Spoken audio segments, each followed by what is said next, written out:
আলো লীলা মজুমদার। চরিত্র: পাত্র পাত্রী, পিসি, শম্ভু, নিতাই, গুরুমশাই, এছাড়া বেড়াল এবং গায়কগণ ইত্যাদি।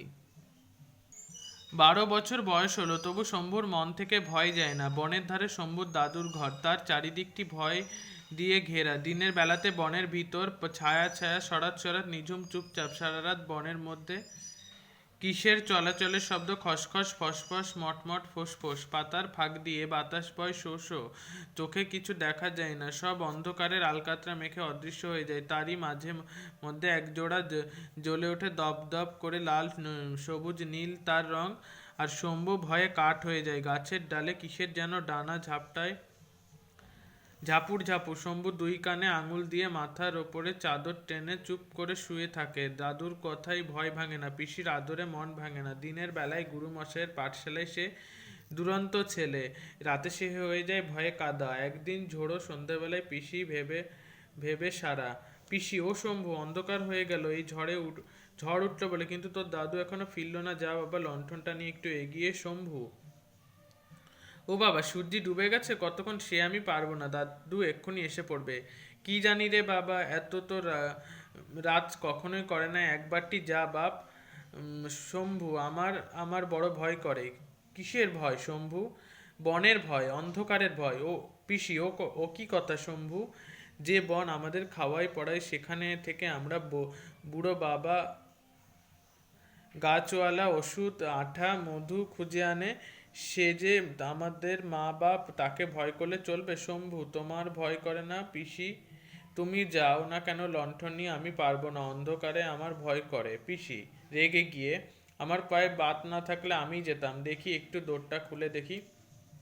ক্যাচ করে দরজা খোলার সঙ্গে সঙ্গে ঝড়ের শব্দ ঘরে আসে। দুমদাম করে বাসন কোসন গড়িয়ে পড়ে। চিৎকার করে: কি করছো? ও কি করছো পিসি? ঘরের চাল যে উড়িয়ে নেবে, বন্ধ করো শিগগির। দুম করে দরজা বন্ধ করলো। পিসি কাঁদো কাঁদো সুরে: এই জল ঝড়ে বুড়ো দাদু রইল বাইরে, আর তুই উনুনের পাশে আরামে বসে থাকতে পারছিস? শম্ভু দরজায় ধাক্কা দেবার শব্দ। শম্ভু: খুলো না বলছি। পিসি: ও দাদুর ধাক্কা নয়, দাদু আস্তে আস্তে টোকা দেয়। পিসি: না, আমি নিশ্চয় জানি তার কোনো বিপদ হয়েছে। দরজা খোলার সঙ্গে সঙ্গে ঝড়ের গর্জন, দু তিনজন লোকের পায়ের শব্দ। নিতাই: আমাকে চিনতে পারছেন না পিসিমা? আমি পাঠশালার নিতাই। দাদুকে গাছতলায় পড়ে থাকতে দেখে আমি গিয়ে গুরুমশাইকে ডেকে আনলাম। পিসি: ও কি? কে তোমরা? বাবাকে অমন ধরাধরি করে আনছো কেন? বাবার চোখ বন্ধ কেন? ও গুরুমশাই, ভয়ে যে আমার প্রাণ উড়ে যাচ্ছে। নিতাই: ওঠ শম্ভু, দেখছিস না আমি কেমন জল ঝড়ে বেরিয়ে পড়েছি? তোর অত ভয় কিসের? গুরু: ভয় পাবেন না মা, দাদু গাছ থেকে পড়ে অচেতন হয়েছেন, বোধহয় পায়ের হাড় ভেঙেছে।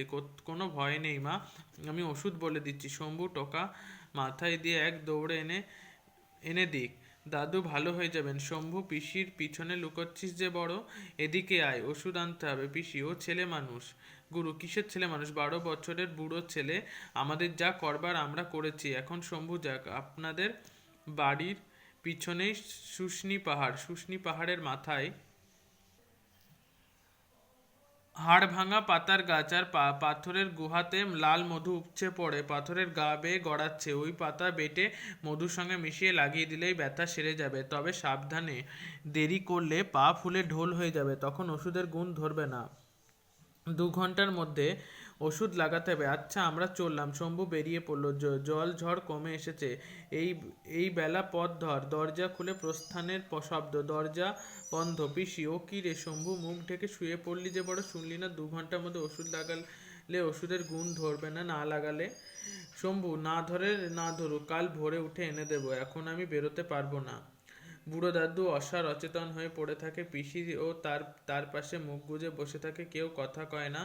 উনুনের উপর ভাতের হাঁড়ি টকবক করে ফুটতে থাকে, কিন্তু দাদুর মুখে কথা নেই। ছায়ের মতো সদা মুখ উসখুস করতে থাকে। শম্ভু: আহা, দাদু যদি না বাঁচে, তবু ঘরখানি যেন দুহাতে বাড়িয়ে জড়িয়ে ধরে রাখতে চাইছে। উনুনের পাশে গরম জায়গাটি থেকে মেনি বেড়াল মিটমিট করে চায়। বেড়ালের গান: মিয়াও, কোথা যাও, যেও না কো, এই ঘরেতে আরাম বড়, সুখে থাকো। কে বলে গো বাইরে যেতে, আরামেতে গরমেতে, নিরাপদে বিছানা পেতে শুয়ে থাকো, যেও না কো। ঝড়ে পড়ে জলে ভিজে কেন মিছে মরবে নিজে, যেও না কো। পিসি শম্ভুরে, যে যখন এতটুকু ছিলি বাপ মা তোর বিদেশে গেল, দাদুই তোকে বুকে করে মানুষ করলো, সেসব কথা ভুলে গেছিস? যে আমাদের প্রাণ দিয়ে বাঁচিয়ে রেখেছিল, মাথায় উপরকার এই ঘরের ছাদ নিজের হাতে বেঁধেছিল, হাড়ির ভিতরকার ওই চাল নিজে গিয়ে হাট থেকে কিনে এনেছিল কত কষ্টের টাকা দিয়ে, তাকে আমরা বাঁচাতে পারলাম না। আর বসে থাকতে পারে না শম্ভু, দেওয়াল থেকে টোকা পড়ে, তাক করে লণ্ঠন জলে মধুর শিশি নেয়, পিছন ফিরে চায় না, পিসিকে কিছু না বলে দরজা ঠেলে জল ঝড়ে বেরিয়ে পড়ে। দরজা দুম করে বন্ধ হওয়ার শব্দ, সঙ্গে সঙ্গে প্রচণ্ড ঝড়ের অট্টরোল, কে যেন গর্জন ডাকে, শম্ভু শম্ভু শম্ভু শম্ভু। ভয়ে মুখ ঢেকে, কে কে তোমরা অন্ধকারে ডানা মেলে আমাদের ধরতে আসছো? তো আমি আমি কোথায় পালাবো? ওকে ওকে, প্যাচাদের গান, হুতুমরা হুতুম হুতুম হুতুম থুম। কে কে যায় রাতে, চোখে নেই ঘুম, বাঁকা ঠোঁট, ভাটা চোখ, জোড়ালো পাখা, ধারালো নখ, লক্ষ্মী প্যাঁচারা আমরা, প্যাঁচা প্যাঁচা প্যাঁচা, এবার প্রাণের ভয়ে চেঁচা, পাসনি ভয় তাই কি হয়, হুতুমরা হুতুম থুম শম্ভু। না না, কোথায় তোমরা? কিছু দেখতে পাচ্ছি না, কোথায় তোমরা? লণ্ঠনটা তুলে দেখি তোমাদের মুখ। শম্ভু যেই না তুলে ধরেছে লণ্ঠন, অমনি প্যাঁচাদের চোখে পড়েছে আলো, আর ওদের চোখ গেছে ধাঁধিয়ে। প্যাঁচারা তখন ডানা দিয়ে মুখ ঝেপে পালাবার পথ পায় না। আহ, বাঁচা গেল, সব পালিয়েছে, কিন্তু কিন্তু গাছগুলো অমন কাছাকাছি ঘেঁষাঘেঁষি করে দাঁড়িয়েছে কেন? দিনের বেলায় তো ওরকম থাকে না। আর আর ওই যে তালগোল পাকিয়ে ডালের উপরে, ওটা কি? ও বাবা, কেন যে এলাম মরতে এই রাতে? গাছেদের গান, যা ফিরে যা, হাত ধরাধরি পথ বন্ধ করি, ঝুড়ি নামিয়ে দি থামিয়ে দেখ প্রকাণ্ড আমাদের কাণ্ড, পথ জুড়ে রয় নেই তোর ভয়। শম্ভু, না না না, অমন করে আমাকে ঘিরে ফেলো না, কি করি এখন? কোন দিকে পালাই? দেখি দেখি, পালাবার পথ কই? চারিদিকে আলো ফেলে শম্ভু দেখে গাছের ডালে কুণ্ডলী পাখি, ও তো মোটে অজগর নয়, ঝুড়িগুলো ওইরকম তালগোল হয়ে আছে, আর গাছের তলা দিয়ে এঁকে বেঁকে চলে গেছে শুষ্নির পাহাড়ে যাওয়ার পথ। শম্ভু, বাচ্চা গেল, গাছপালা পাতা হয়ে এসেছে বাবা, বন জঙ্গলে আমার বড় ভয় করে, কিন্তু ওগুলো কি ছায়ার মধ্যে যে ঝোপের পিছন থেকে ও ঝোপের পিছনে চলে যাচ্ছে? ও বাবা, কি ওগুলো বাঘ নাকি? বন বেড়ালের গান, প্রথম বন ভোজন হবে আহা, সকলে বাহবা বাহবা বাহা, বন ভোজন হবে, দ্বিতীয় কবে? শিকার ধরলে তবে প্রথম, দ্বিতীয় শিকার ধরগে তবে, সকলে আহা বাহবা বাহবা বাহা। তখন উঠে পড়ে শম্ভু, ভয়ে তার বুদ্ধিশুদ্ধি লোপ পায়, চোখ বুঝে ইদিক ওদিক ছোটে, হাত থেকে টোকা পড়ে যায়, লণ্ঠন পড়ে যায়, মধু শিশি মাটিতে গড়াগড়ি খায়, মনসা ঝোপে ঝোপে ঝোপে ঠোকর খায়, ঝোপড়া তাকে টিটকিরি দেয়। মনসা ঝোপের গান, কাটা ভরা গায়ে ব্যথা দেব পায়ে, দেখ না ঝোপের মাঝে বাঁকারা লুকিয়ে আছে, তাদের নাম করতে নেই, যারা রক্ত শোষে সেই ঝোপে ঝড়ে গাছে, তাদের চক্ষু জেগে আছে, এই পথে কেউ যায়?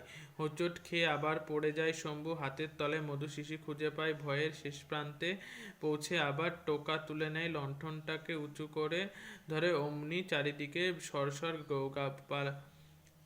পালা পালা বনবেড়ালের দল চোখ ছোট করে মনসা ঝোপের আড়াল দিয়ে আস্তানায় ফিরে যায়। আরে শম্ভু, আরে এই তো পৌঁছে গেছি, এই যে গোছা গোছা হাড় ভাঙা পাতার গাছ, আর ওই তো মধুর গুহা, এবার শিশিটা ভরে নিলেই হলো। কিন্তু গুহার ভিতরটা অমন অন্ধকার কেন? কিসের সোদা সোদা গন্ধ নাকে আসছে? এত দূর এসেও শেষটা কি খালি হাতেই ফিরতে হবে? ইস, কি অন্ধকার! বাদুড়েদের গান, ডানা মেলা কালো ভয় তারই হোক জয়, আধারে জ্বলিছে দাঁতের সারি, করাল কঠিন ধারালো ভারী, তারই হোক জয়, আলো না সয় গুহাতে রয়, তারই হোক জয়, সোদা গন্ধ বন্ধ গুহা, সেখানে ভয়, তারই হোক জয়। শম্ভু স্বর বদলে, না, আলো যে সইতে পারে না, আমি তাকে ভয় করব না, এই আলো তুলে ধরলাম, কে আছো ভিতরে? বেরিয়ে এসো, আমি মধু নেব, তোমাদের ভয় পায় না, আমার দাদুকে আমি ভালো করে তুলবো, কেউ আমাকে বাধা দিতে পারবে না। অমনি সরসর ফটফট ঝটফট আলোর অন্ধ রাশি রাশি বাদুড় ডানা মেলে গুহা ছেড়ে বাইরে বেরিয়ে এলো। লণ্ঠনের আলোতে শম্ভু দেখলে ফাঁকা গুহা, তার দেওয়ালের গায়ে টুপটুপ করে মৌচাক, পাথর বেয়ে মধু গড়াচ্ছে। শিশি ভরে বাইরে বেরিয়ে দুমুঠো হাড় ভাঙা পাতা তুলে এসে দেখে শম্ভু কখন মেঘ কেটে গেছে দূরে দূরে খানকতক মনসা ঝোপ, আর পায়ের কাছে গাছের তলা দিয়ে ঘেরার পথ। মুখ তুলে বুক ফুলিয়ে দৌড়ে শম্ভু সেই পথ ধরল। চারিদিকে যেন গাছ গেয়ে উঠল ভয় দূর করা আলোর গান, সাহসের গান। যবনিকা পতন। লীলা মজুমদার, জন্ম 1908, প্রয়াত 2007। উপেন্দ্রকিশোর রায়চৌধুরীর ভ্রাতা এবং প্রখ্যাত লেখক প্রমোদা রঞ্জন রায়ের কন্যা। লেখিকা ছোটদের জন্য প্রথম যে বইটি লেখেন তার নাম হলো বদ্রীনাথের বড়ি। তার লেখা অন্যান্য উল্লেখযোগ্য বই হলদে পাখির পালক, চীনে লণ্ঠন, পাকদণ্ডী, পিসির বর্মী বাক্স, মাকু ইত্যাদি। লেখিকার অন্যান্য কয়েকটি উল্লেখযোগ্য নাটক বকবধপালা, লঙ্কা দহনপালা। যুগ্ম সম্পাদক হিসেবে বহুদিন সন্দেশ পত্রিকার সম্পাদনা কাজ করেছেন। সাহিত্যে অবদানের জন্য তিনি রবীন্দ্র পুরস্কার এবং আনন্দ পুরস্কার পেয়েছিলেন। তার রচিত সাহিত্য সম্ভার শুধুমাত্র বাংলায় নয়, বিশ্বের দরবারে সমাদৃত।